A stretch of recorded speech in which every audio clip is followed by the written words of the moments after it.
queria agradecer novamente a Andréia.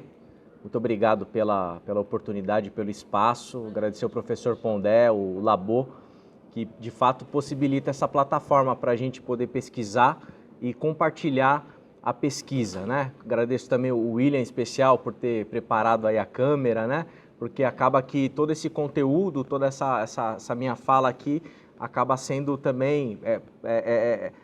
que ganha um espaço mais amplo também dentro da internet, do YouTube, que eu penso que a grande satisfação do pesquisador, nós que escrevemos, que pesquisamos, que ficamos ali horas e horas a fio lendo, né, e refletindo, né, o grande prazer é poder compartilhar essa pesquisa com o público, né, e criar espaços e ter espaços de discussão a respeito daquilo que a gente pesquisa, né? A gente não pesquisa para a gente, o prazer do pesquisador é tornar isso público e que as pessoas leiam o material que a gente publica, que a gente escreve. É aí que eu acho que está o ápice da alegria do pesquisador, é quando esse processo, essa interação acontece. Então agradeço muito aí quem veio, puxa vida, vocês são muito queridos, uma alegria para mim poder compartilhar um pouco desse meu trabalho, dessa pesquisa, dessa dissertação de mestrado que virou livro, né? Então, eu preparei aqui um material para fazer uma espécie de um panorama e pincelar dentro de todo o trabalho que eu fiz, alguns elementos que eu penso que são mais, que se destacaram ali dentro dos resultados que eu obtive a partir da minha pesquisa, né? Então eu queria falar rapidamente um pouquinho da história dessa pesquisa. Era fruto da minha dissertação de mestrado, defendida em dezembro de 2018, aqui na PUC, em teologia. Isso é importante ficar claro, né? Porque eu falo de dentro de um lugar do teológico, eu falo como teólogo, né? Eu não falo como um cientista da religião. Então, isso me dá, de certa forma, até uma liberdade maior para poder citar até textos bíblicos, né? De uma maneira que não precise desconsiderá-los como dado revelado, né? Para mim, por ser teólogo. Então, é importante ter esse lugar de onde eu estou falando bem claro para todo mundo. Em segundo, aqui eu falo mais ou menos da duração, 2 anos e meio, e o título original da dissertação de mestrado foi A Racionalização da Experiência de Deus no Calvinismo da Reta Doutrina, né? E eu vou explicar um pouquinho o porquê desse calvinismo da reta doutrina, mas no texto que vocês têm acesso aqui está só a racionalização da experiência de Deus. Um pouco sobre essa pesquisa.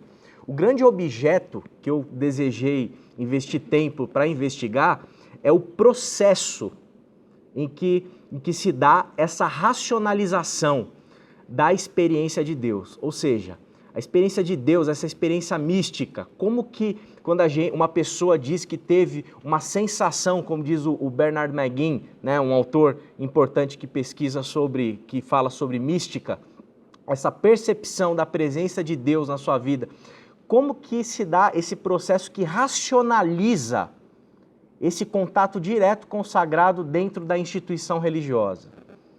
Porque muitas vezes a instituição religiosa ela funciona como uma máquina que processa a experiência mística, esse contato direto com Deus. E é esse processo que eu me dediquei a tentar pesquisar. Existe um tipo ideal também que o Rubem Alves ele definiu lá em 79, chamado de protestantismo da reta doutrina. Rubem Alves ele publicou essa obra em 79, uma obra que inclusive o nosso grupo de pesquisa tem se dedicado a estudar, a trabalhar. E ele, para tentar especificar o objeto dele, que tipo de protestantismo ele estava querendo analisar, ele percebeu que não era possível usar elementos sociológicos para delimitar o protestantismo. Então ele criou alguns tipos ideais, né? Alguns grupos para poder identificar quais são os protestantismos existentes, né? A partir da observação dele, para escolher um, que era o que ele queria analisar, para poder fazer a análise do Rubem Alves lá em Protestantismo e Repressão. Então ele disse que existiam 3 tipos de protestantismo. Um protestantismo que ele chamou de protestantismo de sacramento, ou seja, é um tipo de protestantismo que enfatiza o momento eucarístico, né? Um momento, às vezes, ali muito mais vinculado aos luteranos, também a gente pode incluir, talvez se aproxima muito o catolicismo, né, que enfatiza o quê? Você ir até a missa, participar da Eucaristia, e é isso que determina que você faz parte daquele grupo religioso. Então, protestantismo de sacramento. Um outro tipo de protestantismo existente, que ele definiu lá como um outro tipo ideal, foi o protestantismo do espírito. Ou seja, o protestantismo que privilegia a experiência mística, a experiência de êxtase espiritual. E aqui, certamente, ele estava pensando mais no grupo pentecostal, né? Aquele tipo de grupo mais carismático, até dentro do ambiente católico, em que a pessoa ela participa de cultos e ela tem experiências místicas, né? Ela fala em línguas, ela tem êxtase religioso. Esse seria um outro grupo. E o terceiro grupo que ele determina, que ele define ali como tipo ideal, é o protestantismo da reta doutrina. Nesse tipo de protestantismo, o que é privilegiado para você fazer parte da comunidade religiosa é a confissão da reta doutrina. Ou seja, não importa muito se você participa da Eucaristia, não importa muito se você tem experiência mística. O mais importante é se você professa a doutrina correta. Se você professar a fórmula dogmática correta, segundo a ortodoxia estabelecida, significa que você faz parte daquela comunidade religiosa. Aqui se encontram as grandes igrejas, grandes denominações protestantes históricas, né? Então a gente está falando, o Rubem Alves está pensando certamente em presbiterianismo, eu me incluiria certamente também dentro desse grupo de tipo ideal, né, como batistas, e a gente poderia até pensar em outras denominações. Na minha pesquisa, eu fiz um trabalho histórico muito voltado para dentro do calvinismo.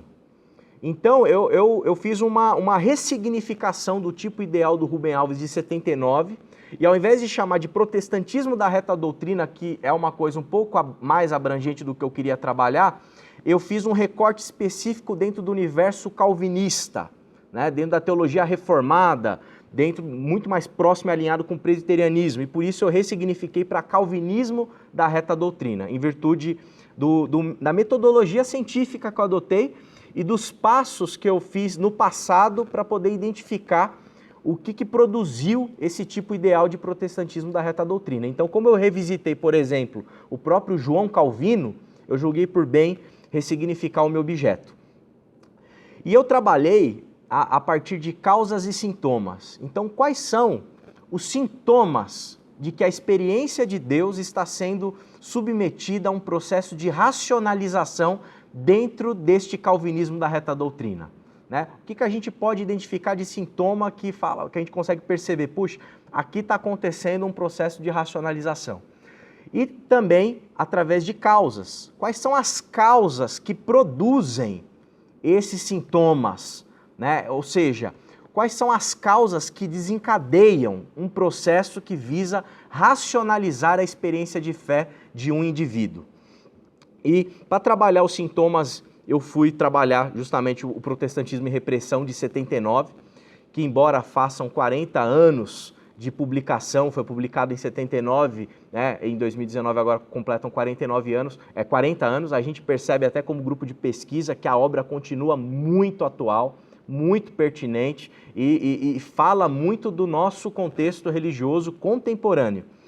E para analisar as causas, eu fiz um retorno lá no século XVII para poder conhecer e analisar o que a gente chama de escolástica protestante, ou seja, o momento na história mais decisivo para a formulação de todos os credos, de todos os dogmas, de toda a ortodoxia protestante, e fiz mais um salto para o século XVI para analisar a vida do João Calvino em relação a essa temática. Então, acho que uma pergunta que precisa ser respondida com certa clareza é: o que é a experiência de Deus? Né? Essa é uma pergunta que precisa de uma resposta para a gente entender o que é esse processo que racionaliza essa experiência. E aqui eu trouxe algumas citações do próprio Rubem Alves que nos ajudam a elucidar isso.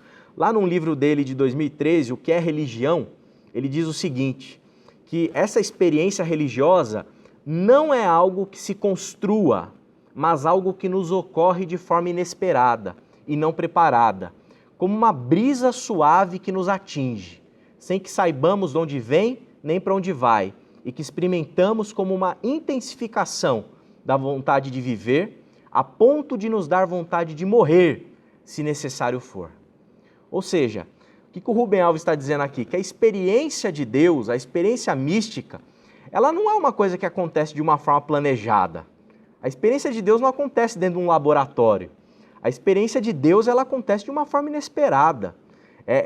E essa construção que o Rubem Alves faz até para descrever, é isso que a gente tem muitos estudiosos têm chamado de teopoética, né? É uma teologia com poesia. Ele, inclusive, vai ser um grande defensor e vai dizer, aqui em outro livro, Dogmatismo e Tolerância, de que salmos e poemas, eles vêm primeiro na religião. Porque quando a gente vai falar de experiência mística, de contato com Deus direto, quando a gente vai falar de uma pessoa que vai num culto e ela, no meio do culto, começa a chorar por causa dos seus pecados, que ela se percebeu perdoada, ela se sentiu paz, e você pergunta para ela assim, me explica o que você sentiu. Não é de explicar.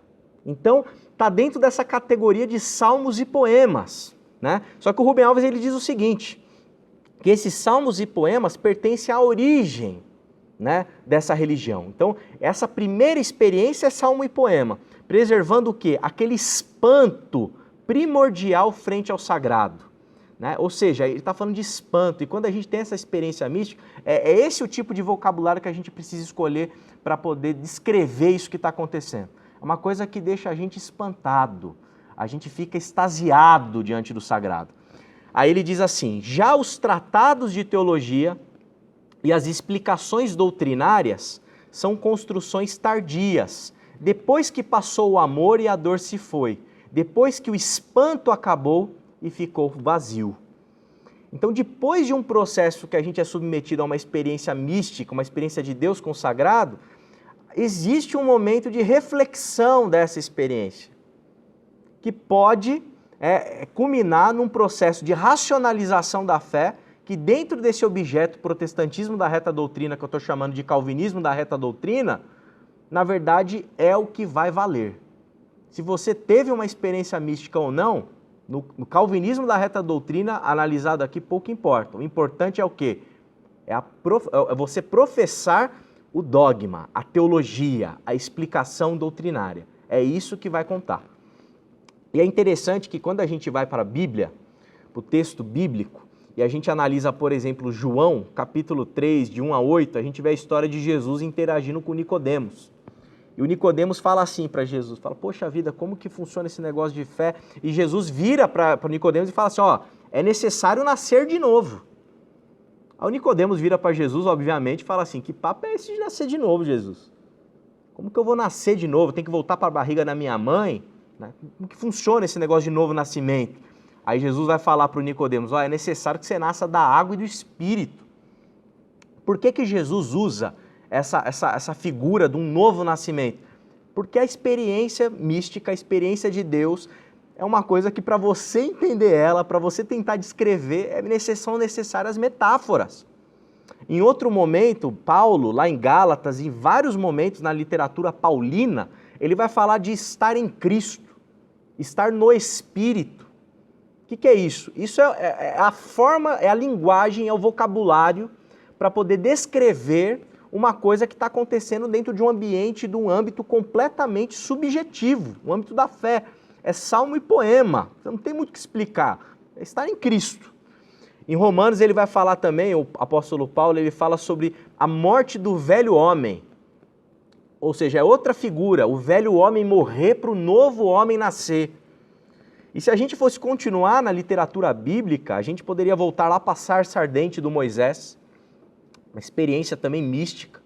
A gente poderia voltar para o Abrão, que vira Abraão, a partir de uma voz que ele escuta, sai da terra da tua parentela para a terra que eu vou te mostrar. Uma experiência mística. E também para o próprio Paulo, que era Saulo e virou Paulo, né, que estava na estrada de Damasco, até que Jesus aparece numa visão e fala assim, ó, por que você está me perseguindo, Saulo? Ele fica cego, tem uma epifania, acontece um negócio, né? E a literatura bíblica vai tentar demonstrar e sinalizar para nós o quê?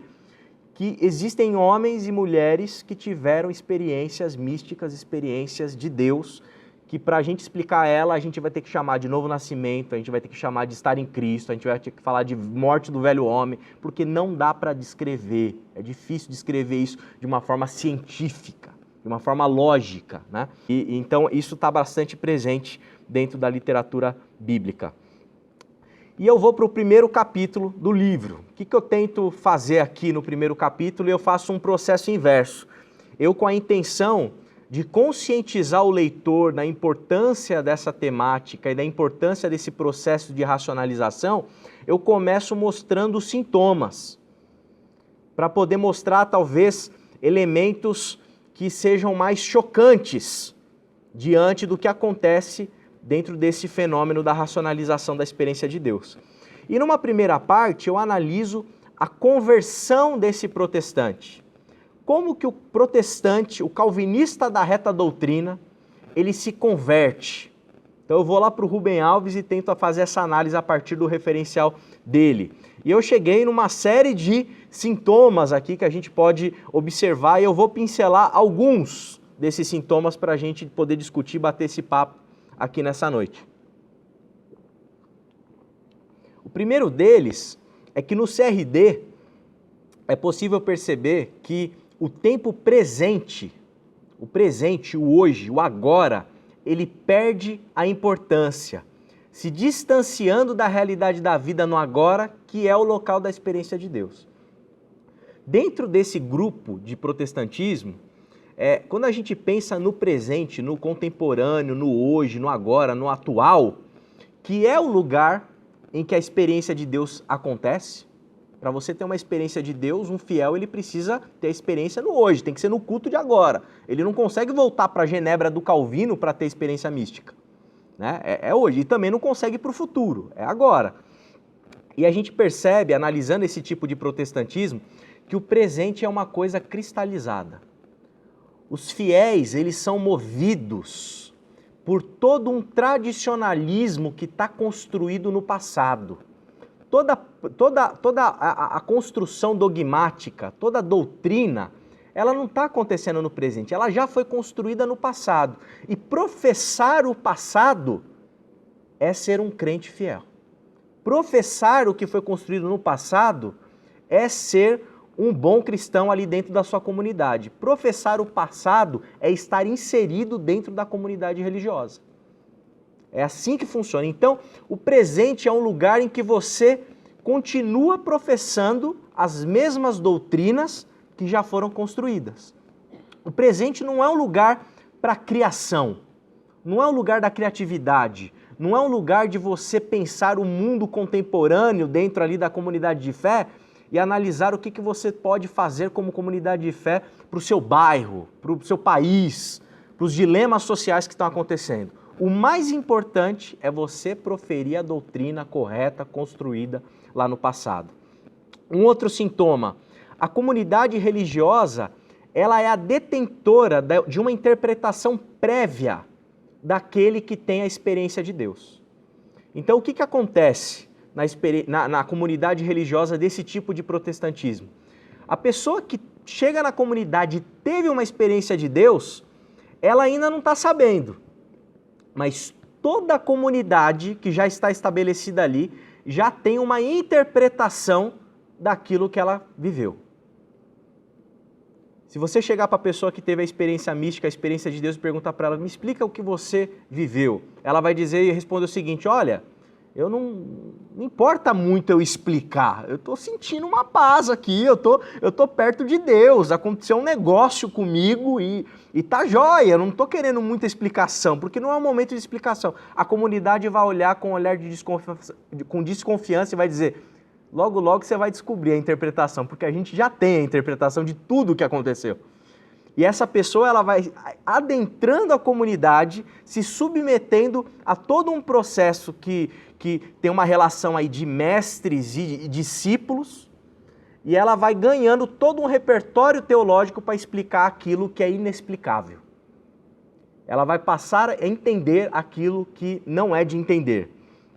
E, em terceiro lugar, a interpretação da experiência de Deus é baseada em uma teoria, uma teologia, que é bem formulada, ela é rígida e não há espaço para dúvida. Então, esse converso, vai ser necessário que esse converso seja submetido a uma série de aulas ali, para que ele entenda a teologia e possa proferir a reta doutrina de forma categórica, sem margem para dúvida. Inclusive, tem alguns aqui até que participam na minha comunidade em que eu pastoreio, sabem que, tradicionalmente, a gente tem uma coisa que chama profissão de fé. E antigamente, na profissão de fé, o candidato ele era submetido a uma sabatina pública por toda a comunidade. Qualquer um na igreja podia levantar a mão e fazer qualquer tipo de pergunta. Mesmo que quem estivesse fazendo a pergunta não soubesse a resposta, esse podia fazer a pergunta. E se porventura o candidato errasse a resposta, ele não estaria apto a ser batizado. Mas eu tive uma experiência de fé, eu tive uma experiência de Deus, eu estou com Jesus. Você proferiu a fórmula teológica correta? É isso que vai prevalecer para ele ter a chancela da comunidade, para ele adentrar ali como um membro oficial. E é interessante que quando a gente vai para a literatura bíblica, para o Evangelho de Mateus, por exemplo, a gente vê Jesus se relacionando ali com os fariseus, com os mestres da lei, e a gente vê eles também meio que perdidos, né? Os fariseus aqui, saduceus, nesse texto diz assim, que eles se aproximam de Jesus e põem Jesus à prova, pedindo-lhe que lhe mostrassem um sinal do céu. Eles queriam o quê? Uma prova, queriam um atestado de Jesus. Mostra pra gente que de fato você é o Messias, né? E ele respondeu, quando a tarde vem, vocês dizem, vai fazer bom tempo, porque o céu está vermelho. E de manhã, hoje haverá tempestade, porque o céu está vermelho e nublado. Vocês sabem interpretar o aspecto do céu, mas não sabem interpretar os sinais dos tempos. Então é interessante esse texto, essa narrativa do Evangelho, porque ela mostra pra gente que desde a época lá no primeiro século, Jesus teve dificuldade com esses que queriam professar ali um tipo de doutrina correta. Ou seja, eles estavam diante do maior sinal de Deus na história, que é o Cristo encarnado. E eles não foram aptos para entender, porque eles estavam procurando ali fórmulas. Eles estavam presos dentro ali da sua teologia, dentro do seu dogmatismo. E eles não tiveram condição, mesmo sendo os maiores conhecedores de texto bíblico, para poder entender que Jesus era o grande sinal de Deus diante deles, né?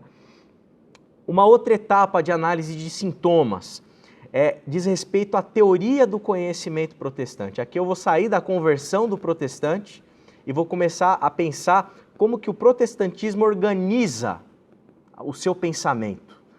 E aqui também a gente tem uma série, né, que você vai encontrar lá no livro, no trabalho, de sintomas dentro desse âmbito aqui da teoria do conhecimento. E eu gostaria de sinalizar alguns. Em primeiro lugar, a presença da dúvida como grande inimiga do sistema de pensamento protestante, né? Então, assim, uma vez que a experiência mística ela é de ordem subjetiva, é difícil você encontrar elementos lógicos para poder ter certeza das coisas. E nesse protestantismo, toda organização do pensamento está pautado em certezas. Qualquer coisa que adentre o sistema de pensamento, que coloque em xeque a teologia, a doutrina, a confissão de fé, isso daí é um grande inimigo deste protestantismo, né? E é muito interessante que dentro deste universo, dentro deste sistema de pensamento, existe uma necessidade, uma busca por um saber absoluto. Não pode haver margem para dúvida. E como que esse protestante vai organizar o seu pensamento? Toda a sua fundamentação das suas certezas tem que estar pautadas aonde? Na Bíblia. A Bíblia é o lugar onde você tem todo o suporte para as verdades dogmáticas que vão ser proferidas dentro dessa comunidade. Só que aí a gente tem um problema. A Bíblia é um texto. Como que você justifica que a Bíblia é a palavra de Deus? Como que você entende que, de fato, a Bíblia é a palavra de Deus? Como que você articula esse pensamento para poder justificar que as verdades absolutas estão ali? Ou seja, como que você garante que não há equívocos no texto? Se tudo está baseado num texto, como que você garante que o texto não foi construído, que o texto não está errado, que o texto não está submetido a uma historicidade, que o texto não tem um contexto. Aí você tem uma doutrina que vai ajudar nesse amparo lógico, dessa lógica toda que está sendo construída, que é a doutrina da inspiração verbal das Escrituras.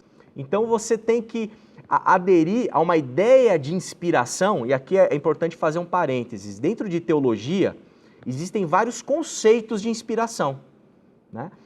Mas dentro deste protestantismo, o conceito de inspiração é o seguinte: Deus ditou do alto cada palavra e cada vírgula.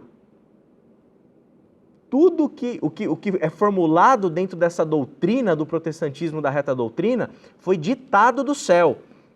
Só que, novamente, a gente tem um problema aí. Mesmo com essa afirmação, como que você garante que a sua hermenêutica, a sua interpretação do texto que foi ditado está certo? Porque eu posso entender, a partir do texto que foi ditado por Deus, uma coisa, você pode entender outra. E empiricamente é muito razoável a gente perceber que isso é um fato, né? Senão não teria presbiterianos, batistas, metodistas, luteranos e pentecostais, e católicos, e carismáticos, e ortodoxos, etc, etc, etc. Porque há um problema hermenêutico. Aí que o Rubem Alves ele é cirúrgico, e ele cutuca uma ferida muito sensível no protestantismo. Porque a gente, eu me incluo nessa como protestante, se vangloria do quê? Do livre exame. Todo mundo tem liberdade de examinar e de interpretar a Escritura, o texto está na nossa mão. Como que o protestante da reta doutrina, o calvinista da reta doutrina vai resolver isso? Ele vai criar a confissão doutrinária. A confissão doutrinária é o que normatiza a interpretação do texto. Então não é que você precisa professar uma doutrina que está baseada na Bíblia inspirada por Deus. Você precisa professar uma doutrina que está presente numa confissão doutrinária que normatizou a interpretação do texto.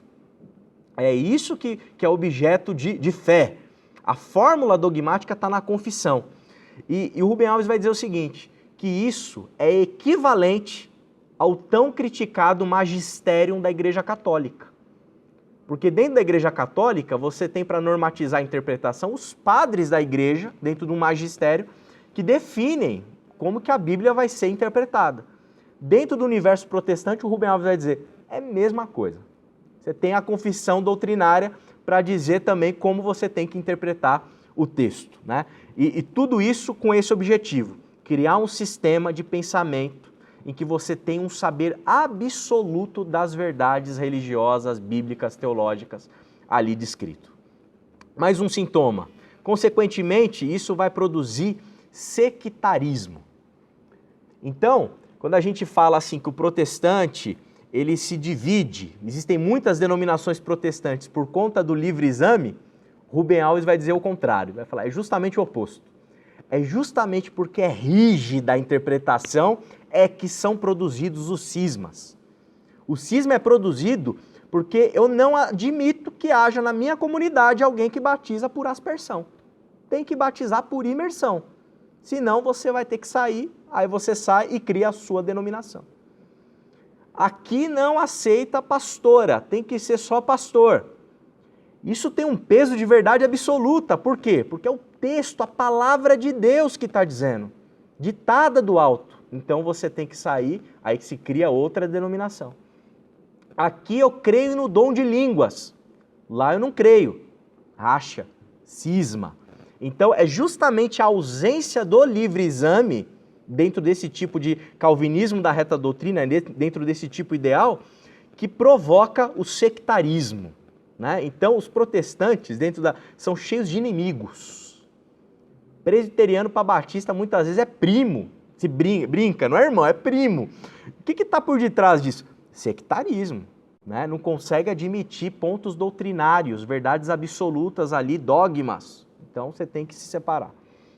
Mais um elemento, o mesmo conhecimento absoluto necessita de uma ortodoxia poderosa para se sustentar. Isso é muito importante. Porque assim, quem que é o ortodoxo? O ortodoxo não é só alguém que deu na telha e falou, olha, eu tenho aqui uma melhor resposta bíblico-teológica, uma melhor confissão. Para você ser o ortodoxo e não ser o herege, você precisa ser munido de poder. Porque se você fosse ortodoxo, mas não tivesse poder, você seria o herege. E o herege seria o ortodoxo.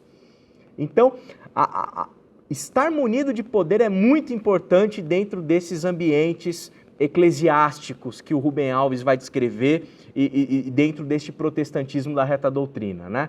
E isso também empiricamente com observação, né? Não precisa de muito assim para atestar que essas ortodoxias de fato elas se organizam, elas se protegem e o herege ali não tem vez, não tem vez. Por quê? Porque é dentro desse ambiente que o grande crime de pensamento vai ser a heresia. Eu vou falar isso um pouquinho mais para frente. Outra característica, outro sintoma de que a experiência de Deus é racionalizada dentro do calvinismo da reta doutrina é a percepção de que há orgulho intelectual por conta do conhecimento que foi adquirido. Esse ortodoxo não é alguém só que é um puritano, bonzinho, que tem uma doutrina correta. Esse é alguém que se envaidece do seu conhecimento, porque esse tipo de protestantismo é tão intelectualizado que ele produz no coração ali do ortodoxo, do dono ali da doutrina, vaidade, orgulho, soberba. Por quê? Porque ele detém o conhecimento, ele detém a verdade. Isso também é um sintoma de que um fiel dentro desse lugar, ele vai ter a sua experiência de fé completamente racionalizada, e se ele não aderir a toda a bibliografia que vai endossar a confissão da reta doutrina desse ortodoxo, que está cheio de vaidade intelectual por conta do seu conhecimento, ou esse cara ele vai ser expulso, ou ele vai se tocar e vai embora da comunidade. Ou a terceira via, ele vai aderir, como diz o Rubem Alves, a contratos secretos, né? Coisas que estão ali silenciadas, que todo mundo sabe, mas que ele vai ter que descobrir e fazer a sua adesão. E é interessante que a carta de Tiago, citando um texto do Antigo Testamento, ele diz que Deus se opõe aos orgulhosos, mas concede graça aos humildes, né? Eu trouxe esse texto aqui também para a reflexão teológica ficar um pouco mais enriquecida, porque é possível perceber claramente no Evangelho, né, em alguns momentos ali, obviamente isso também é a minha hermenêutica, a minha interpretação, mas é possível perceber que a fé, a adesão ao Evangelho, deveria ser uma coisa não para intelectuais necessariamente, senão todo mundo ia ter que fazer faculdade de teologia, mestrado em teologia, doutorado em teologia para abraçar a fé. Não é à toa que a ênfase no ensino, na escola dominical, né, nos cursos teológicos dentro das comunidades protestantes é tão intensificada, porque fé é igual a assentimento intelectual. Você ter fé é igual a você adquirir um conhecimento. Você ter fé é você professar uma fórmula teológica. E isso me parece que vai, em alguns sentidos, na contramão do que a gente vê no próprio texto bíblico. Outra etapa de sintomas, o mundo dos protestantes. Como que é a cosmovisão, como que esses camaradas aqui, eles enxergam o mundo, como que o mundo é interpretado. E aqui a gente vê também, eu colhi uma série, né, de sintomas que são todos detalhados ali no livro, e eu vou destacar alguns. Se percebe uma coisa interessante, uma contradição dentro da prática da oração. Dentro do calvinismo da reta doutrina, tem uma doutrina que é fundamental, que é a doutrina da providência divina, a doutrina que vai culminar na doutrina da dupla predestinação, inclusive. Deus predestinou na sua soberania alguns para o céu e alguns para o inferno. Quem é do grupo dos agostinianos certamente tem se deparado com toda a fundamentação teológica, filosófica, lá de Agostinho, que também endossa, né, dá todo o amparo, todo o suporte para essa construção teológica da doutrina da providência divina. E dentro dessa doutrina, você entende que Deus, ele é a grande sombra por detrás de tudo que acontece. Não tem nada que aconteça no mundo que Deus não está por detrás, né? Então é uma visão de mundo dentro do calvinismo muito determinista, muito fatalista, né? Obviamente aqui é importante fazer a ressalva que há nuances, né? Que não é uma coisa que dá para generalizar, mas existe essa percepção. E o Rubem Alves vai tecer uma crítica a respeito da oração. Ele vai falar assim, puxa, se tudo está determinado, se tudo tem o toque de Deus, se tudo que acontece Deus pôs a mão dele, por que na hora que seu filho fica doente você ora para Deus mudar aquela situação?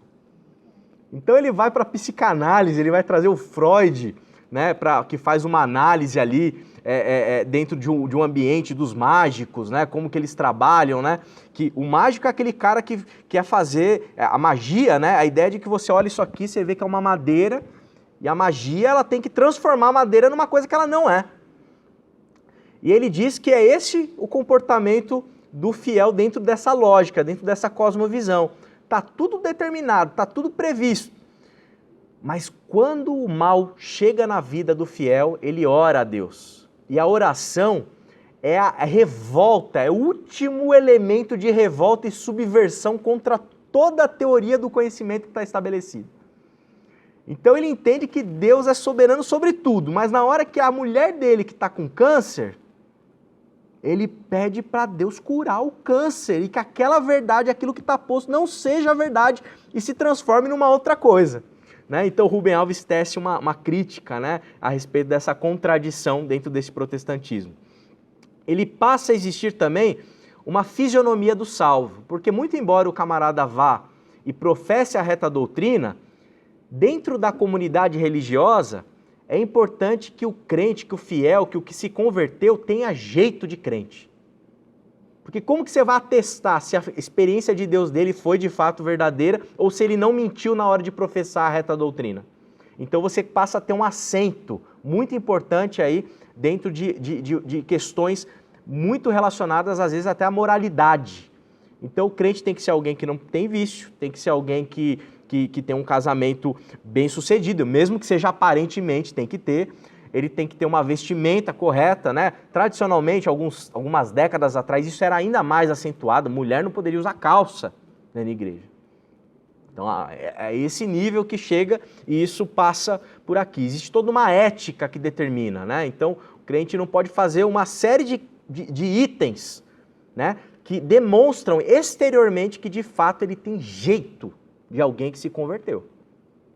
Ah, mas eu tive uma coisa no meu coração, eu tenho amor pelas pessoas agora, eu sou mais paciente, eu sou mais bondoso, eu tenho mais domínio próprio. Né? Eu tô citando aqui Gálatas, é o fruto do Espírito. Não, não basta você ser bondoso, você ter amor, isso é muito subjetivo, precisa de uma coisa empírica, clara, que todo mundo olha e fala assim, ó, fulano de tal ali se converteu, tem jeito. Então isso vai passar a ser muito acentuado aqui também. A visão do mundo protestante é privilegiada em relação à vida, né? Porque o presente está interditado. Então, se você tem uma situação em que uma mãe perde um filhinho pequeno, um desastre inexplicável, dentro desse contexto não são raras as vezes que alguns fiéis, alguns mestres aqui desse ambiente, Deus tem um propósito nisso. Deus está no controle. Deus fez isso para você aprender alguma coisa. Espera aí, um desastre, uma criança de 3 anos morreu desastrosamente. Como que você explica isso? Não é de explicar, é o absurdo. Então, se tenta justificar o absurdo. Por conta do quê? Que a teologia ali estabelecida, ela é privilegiada em relação à vida. Se a vida começa a questionar a teologia, acabe com a vida e continue com a teologia. Essa que é a lógica. Diante do saber absoluto, inimigos também são definidos e definem a essência desse protestantismo. Então, há a presença constante de inimigos. Por exemplo, nesse universo protestante, Igreja Católica Apostólica Romana é a grande inimiga. É interessante que dentro do ambiente presbiteriano do Brasil existe confissão de fé, até hoje válida, a confissão de Westminster, uma confissão do século XVII, que até hoje existe a sentença que o Papa é o anticristo. Dentro de um ranço, assim, de uma coisa que está construída onde? Lá no século XVI e XVII. Mas até hoje permanece. Então essa presença, essa coisa nós e eles é muito importante, porque ajuda inclusive a definir a própria identidade protestante. O crime de pensamento, como eu já tinha mencionado também, esse é o crime, é o pior crime que pode acontecer. Porque se você comete um crime de pensamento, ou seja, você questiona a teologia elaborada, você desmorona, você tira uma cartinha de todo um castelo de uma ideia e coloca tudo em xeque. Por isso que o liberalismo teológico é atacado com veemência. Qualquer outro tipo de teologia é atacado com veemência. Dentro do nosso contexto, até como professor de faculdade, eu percebo sempre os alunos. Tem aluno que é calvinista, o arminiano é o demônio. E vice-versa. Cara que é uma teologia mais, um teísmo mais clássico. Quando pega uma teologia da missão integral, por exemplo, que vai ter um diálogo maior com as ciências sociais, que vai pensar os problemas sociais, aí marxismo, já comunista. O que está nesse discurso? Agressividade, violência, né? Embate, sectarismo, divisão, é o inimigo. E assim que acontece. E dentro desse ambiente, isso vai ser considerado traição do mais alto nível e essa pessoa definitivamente não vai ter vez dentro da comunidade. E eu já tive a experiência de presenciar, às vezes, professor de EBD de igreja que leu um texto e colocou diante da sala uma dúvida em relação a algum elemento que estava estabelecido ali, né? E imediatamente a igreja se movimenta para conter aquele camarada, tirá-lo de cena para não haver nenhum tipo de dúvida ali, colocando em xeque a doutrina. O Rubem Alves tem essa citação lá em Protestantismo e Repressão de 79 que é legal. Ele diz assim: a Inquisição se criou para, entre outras coisas, acabar com as bruxas. Aí ele pergunta, mas se não existissem bruxas? E se tais estranhas mulheres nada mais fossem que parteiras, práticas na manipulação de ervas, ou quem sabe pessoas com desarranjos mentais? Não haveria razões para a Inquisição. Por isto, as instituições cuidam que o problema que elas pretendem resolver seja real. A Inquisição definiu e encontrou as bruxas. O protestantismo necessita para justificar-se de um catolicismo apóstata e inimigo, e ele o encontra. Então, essa é a engrenagem. Então, em muitas comunidades religiosas hoje, no século XXI, protestantes, se você falar que um católico é um irmão, você vai ter problema.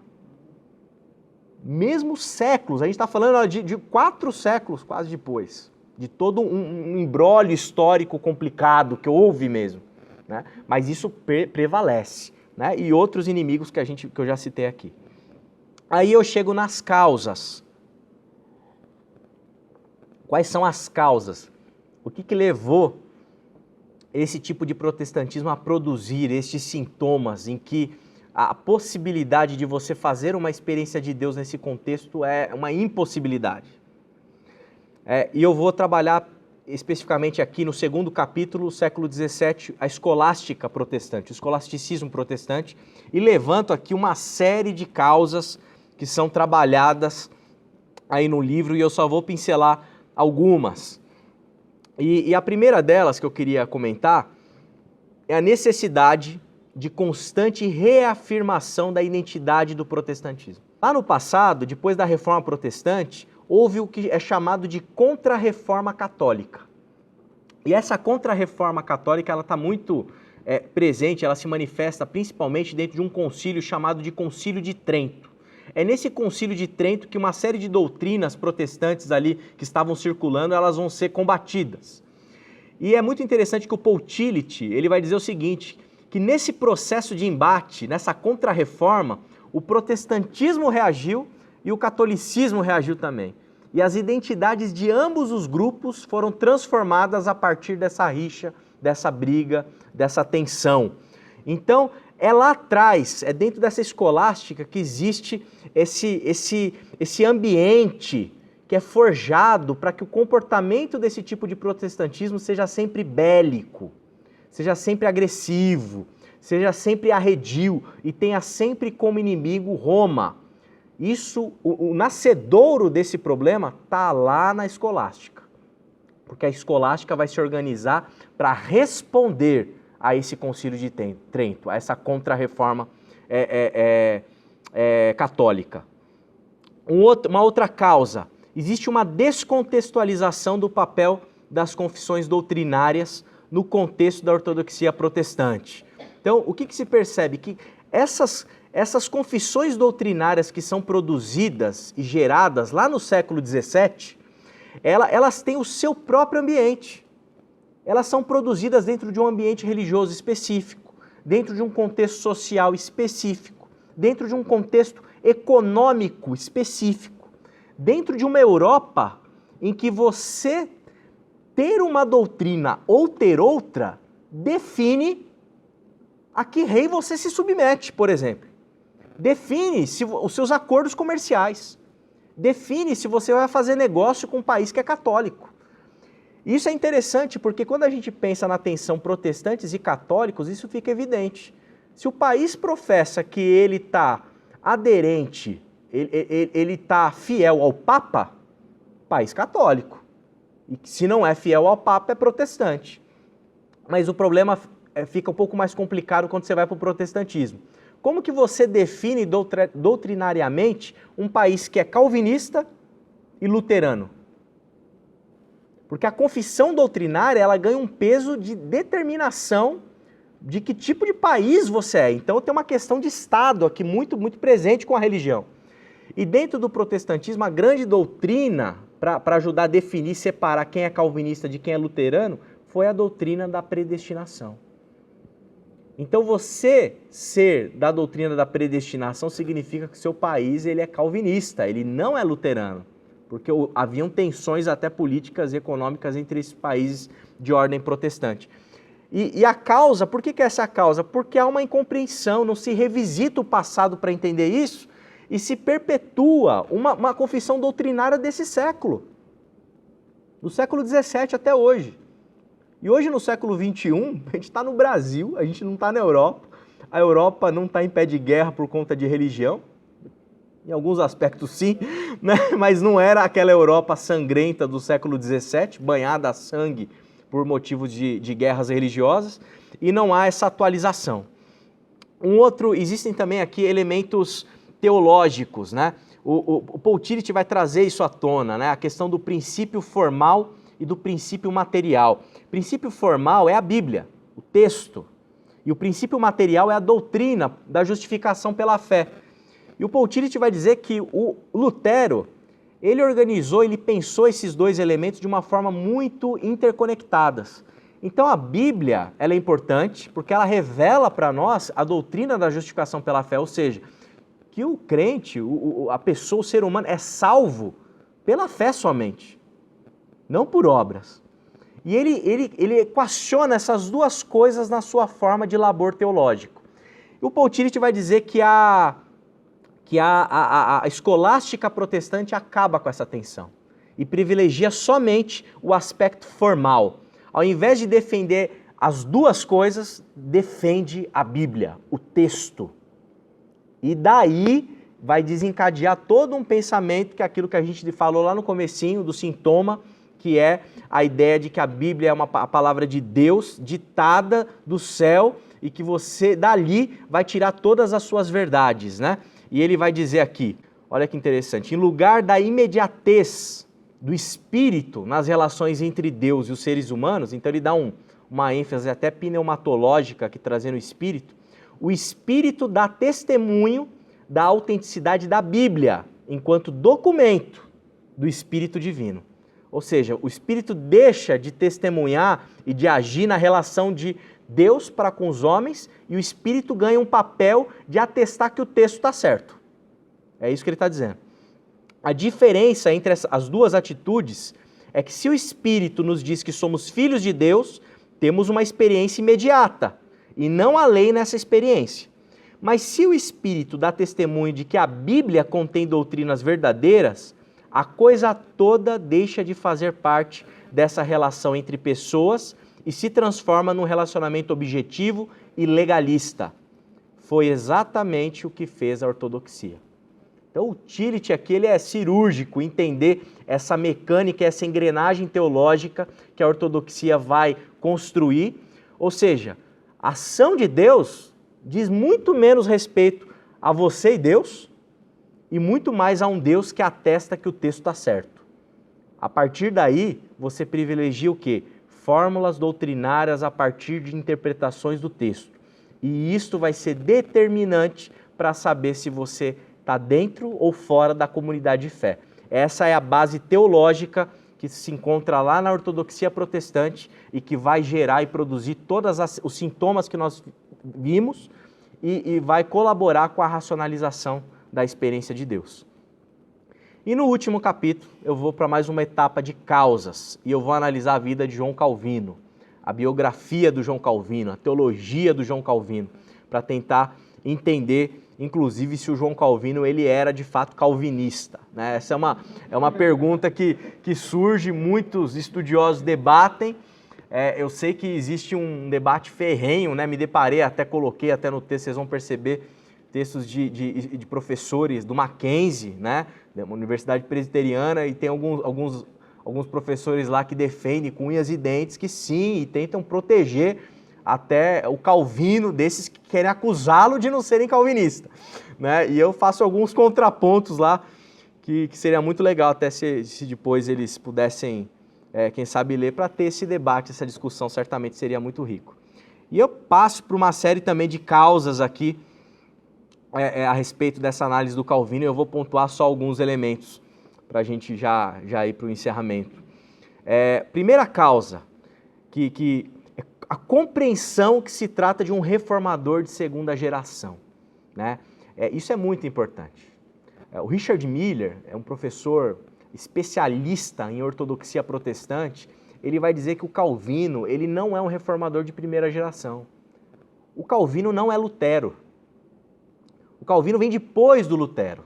E nessa questão dele vir depois, é óbvio que a sociologia nos ajuda a entender isso, uma ênfase muito mais reflexiva dentro do seu pensamento, né? Então isso é importante a gente ter em mente.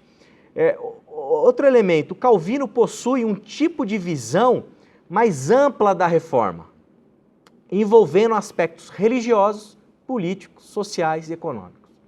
O Lutero é um monge agostiniano que está completamente apavorado porque ele acha que ele vai para o inferno, porque ele não consegue perceber o perdão de Deus.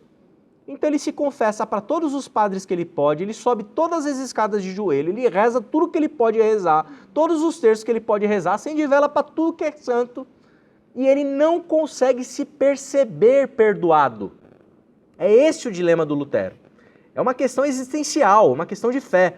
E quando ele se depara com o texto de Romanos e ele ouve falar a respeito do juízo de Deus, né, ele percebe ali, ele acha até que Deus ele é um carrasco, que vai culpá-lo e vai jogá-lo no inferno.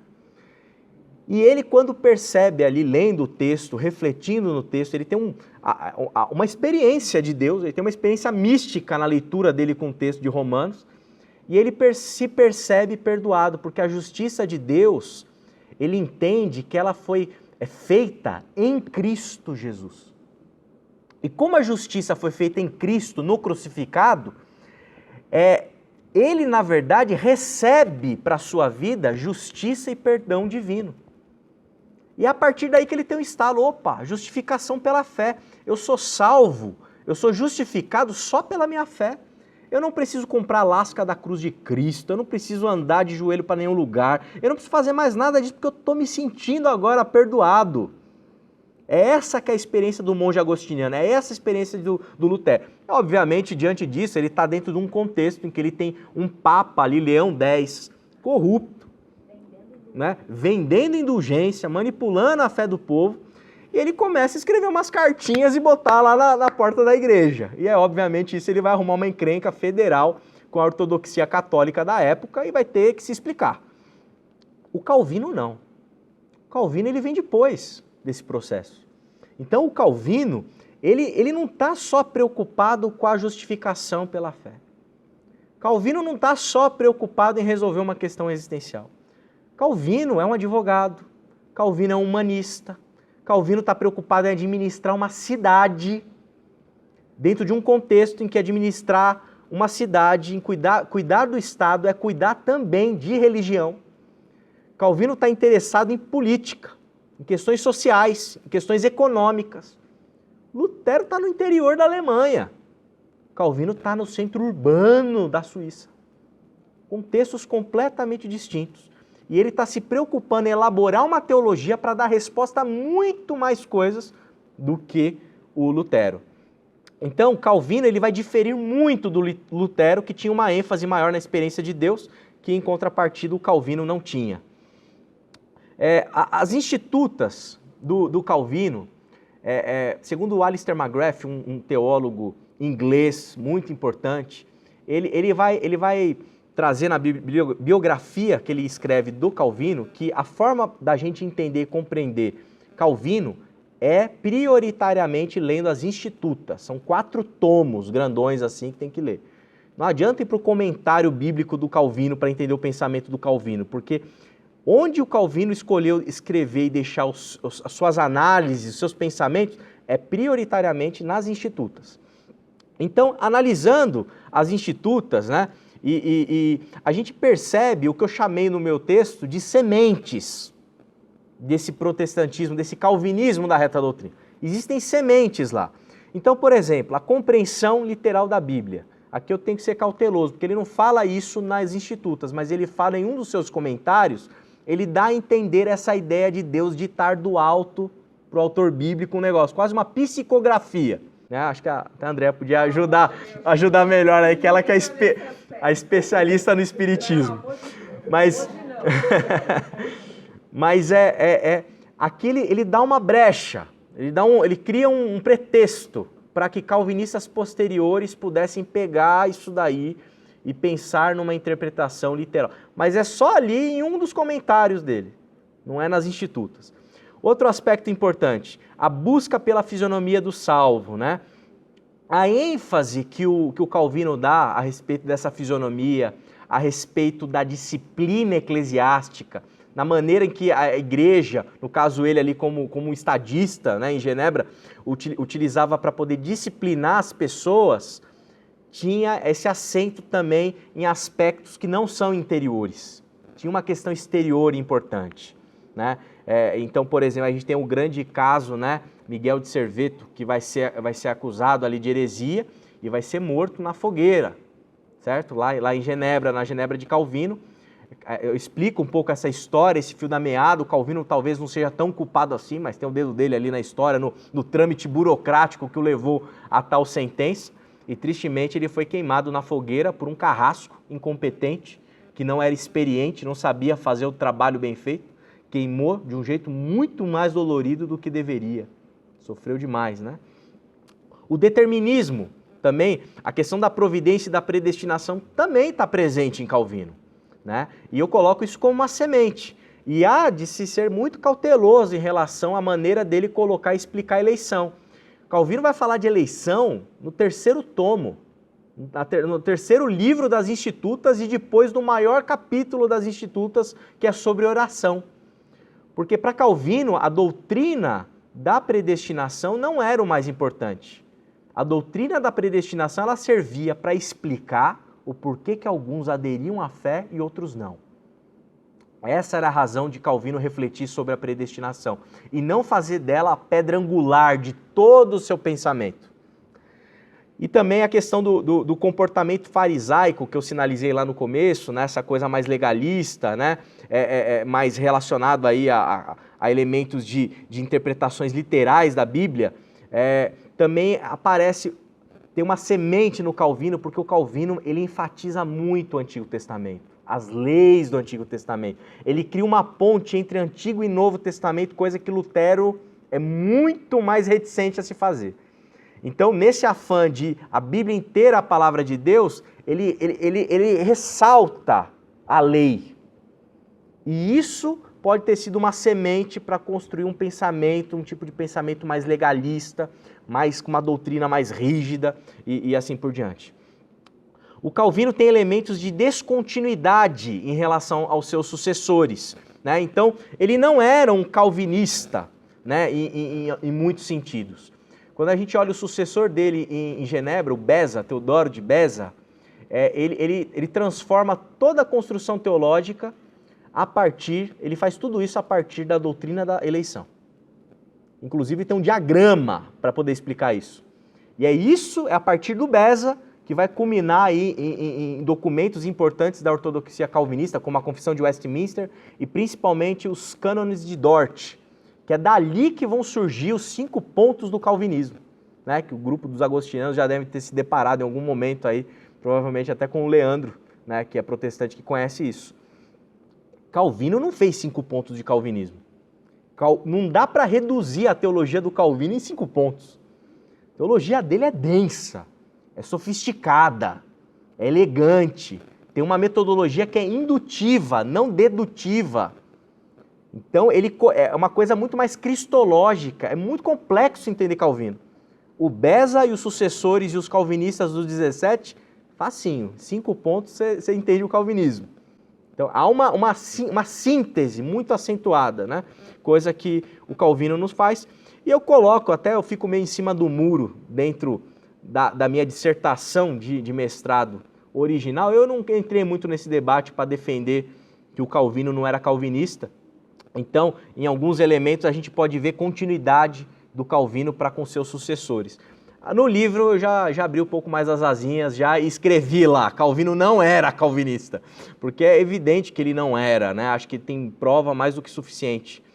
E o Alistair McGrath, analisando essa questão, ele diz assim, e Alistair McGrath, ele é um reformado, enquanto Calvino adota um enfoque teológico, indutivo e analítico, concentrando-se no evento histórico específico de Jesus Cristo, e prosseguindo na investigação de suas implicações, Beza, o sucessor dele, adota um enfoque dedutivo e sintético, partindo de princípios gerais, aí aqui está inclusa a predestinação, e prosseguindo na dedução de suas consequências para a teologia cristã. Deus soberano predestinou gente para o céu, gente para o inferno. É assim que começa a teologia do Beza. Calvino começa por Cristo. Outro caminho, outra metodologia. A existência da predestinação é tida como algo que implica em um decreto ou decisão divina de predestinar. E é esse decreto divino de predestinação que assume uma posição predominante dentro do contexto da doutrina de Deus de Teodoro Beza, que vai acabar culminando em toda a teologia da escolástica protestante, especialmente a presbiteriana, a calvinista, os puritanos na Inglaterra, também vão quebrar o pau, vai ter guerra, vai ter sangue, e eles vão se mandar lá para Nova Inglaterra, já na América do Norte ali, começando toda a questão dos Estados Unidos, né, a partir ali do movimento dos puritanos. Conclusão, né, a partir de tudo isso que a gente falou. Eu acho que uma das coisas muito legais de fazer essa pesquisa, desenvolver esse trabalho e perceber esse processo, estudar esse processo de racionalização dessa fé e como isso se dá aqui, é que existem elementos teóricos, eu acho que nessa pesquisa, que possibilitam o estudo de diversos grupos religiosos com um tipo de pensamento mais fundamentalista e radical. Eu acho que essa obra, esse trabalho, ele tem um mapa de referenciais teóricos muito úteis para a gente entender grupos radicais contemporâneos, e inclusive grupos não religiosos, ideologias políticas, partidos políticos. Às vezes você tem partido político que é radical. Ou você adere à pauta do camarada, ou seja, a confissão doutrinária dele, ou você está fora, você está excluído. Essa polarização brasileira, contemporânea, esquerda-direita, isso aqui não tem nada mais fundamentalista que isso. E o Rubem Alves ajuda a gente a entender esse tipo de comportamento, essas mecânicas que estão por detrás desses radicalismos, desses discursos de ódio, inclusive, entre ambos os grupos. Então você não tem espaço para equilíbrio, você não tem espaço para um debate saudável. Ou você adere, ou é cisma, ou é sectarismo, ou é divisão, né? Então, esse é um grande elemento que eu acho que eu tiro de substrato aí desse trabalho. Em segundo, é possível perceber, dentre essas causas, algumas causas primárias que provocam esse processo de racionalização da experiência de Deus. Em primeiro lugar, a própria mecânica da religião. A sociologia da religião nos ajuda a entender como funciona a lógica, a engrenagem de como as religiões institucionais se organizam. Então, há dentro dessa organização papéis que, sociologicamente falando, a gente chamaria de sacerdotes, ou seja, são os administradores da fé, que tem esse papel de preservar ali a sua tradição, de olhar para o passado de uma forma saudosa e perpetuar isso. E quando aparece um profeta na jogada colocando em xeque alguma coisa ou dizendo, olha, a gente está desse jeito, a gente precisava voltar lá como era. Na época do Moisés na sarça ardente era diferente de agora. Na época do Paulo, que encontrou com Jesus, era diferente de agora. Na época de Jesus era diferente de agora. Esse sacerdote, ele se incomoda, se mexe para perpetuar o quê? Aquilo que já está estabelecido, a sua ortodoxia. O místico, então, é um cara que completamente subversivo dentro desse ambiente, né? Porque ele vai colocar em xeque tudo que está construído teologicamente. E por fim, eu acho que o grande problema que desencadeia essa falta de respeito para com a experiência de Deus, para com a experiência mística, para com a experiência de fé, é essa insistência em descontextualizar o passado. É de trazer o passado para cá sem analisá-lo em seu devido contexto. O que Lutero fez, Lutero foi um grande cara que fez grandes coisas, contribuiu muito, nunca quis sair da Igreja Católica. Lutero nunca quis sair da Igreja Católica. Inclusive existem textos até que, para choque dos protestantes, Lutero ainda fala a respeito de Maria com uma reverência que alguns protestantes ficariam de cabelo em pé. Esse é Lutero. Quem que é Lutero? Lutero é um personagem do seu próprio tempo. Ele está lá no século XVI, com seus próprios dilemas. Quem que é o Calvino? Calvino é o Calvino do finalzinho do século XVI, entrando ali quase no XVII, humanista, influenciado por um pensamento muito predominante, um aristotelismo, dentro de dilemas da Genebra dele, do tempo dele, muito diferente do nosso contexto. A escolástica protestante são pensadores, são teólogos importantes, tem coisa muito boa, você pode discordar de elementos, o que tem se discordar? Não tem problema nenhum, mas é fruto de um tempo, século XVII, a gente está no século XXI. Quando eu pego tudo isso, e é interessante, dentro desse calvinismo da reta doutrina, se pula do 17 para o século XX, como se nada tivesse acontecido. E se marginaliza e se critica todos os teólogos liberais ali do 18, que lutaram para colocar teologia em um lugar de relevância no debate público. Porque essa história toda aqui de dogmatismo, sectarismo, produziu guerra, gente.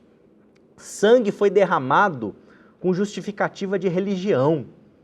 O John Locke, quando escreve a Carta da Tolerância, ele critica os movimentos religiosos da Europa do século XVII, porque eles eram extremamente intolerantes. Por isso que ele traz à tona esse assunto. Então, toda essa construção que vai desembocar num Estado laico, tudo isso é fruto e é culpa dos religiosos do XVII, que brigaram, se mataram, e segundo até o mestre Pondé, eu tive a oportunidade de fazer essa pergunta para ele em loco, em um dos grupos de pesquisa do Labo, ele virou para mim categoricamente e falou, André, os caras só não mataram todo mundo porque não dava, senão matava todo mundo. Religião produz isso. Então, racionalização da experiência de Deus. Qual que é a grande causa disso? É quando eu não tenho respeito pelo fiel do presente.